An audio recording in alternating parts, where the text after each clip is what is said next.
बिस्मिल्लाहिर्रहमानिर्रहीम। अस्सलाम वालेकुम। मेरा नाम है अदनान अली मुगल और आप देख रहे हैं यूट्यूब चैनल। ऑनलाइन प्लेटफॉर्म पर आप आसानी के साथ घर बैठ के स्टूडेंट तलाश कर सकते हैं।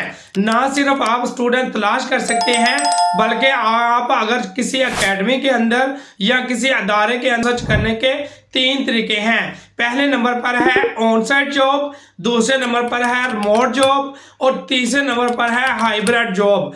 ऑन साइट जॉब वो जॉब होती है जो कि आपको रहना इसी प्लेटफॉर्म पर है। प्लेटफॉर्म का नोटिफिकेशन जारी कर देता है कि भाई फलां प्लेटफॉर्म पर जॉब आई है, आप वहां को कहा जाता है रिमोट जॉब। और इसके बाद जो तीसरे नंबर पर जॉब है, जब आप आएंगे तो यहाँ पर जो है ना आपने पहले नंबर पर जो है ना यहाँ पर आना है और यहाँ पर आकर जो है ना आप जैसा हम आपने और करना है कि इस तरह की जो है ना आपने है ना मुख्तलिफ जगह पर जो है ना यहाँ पर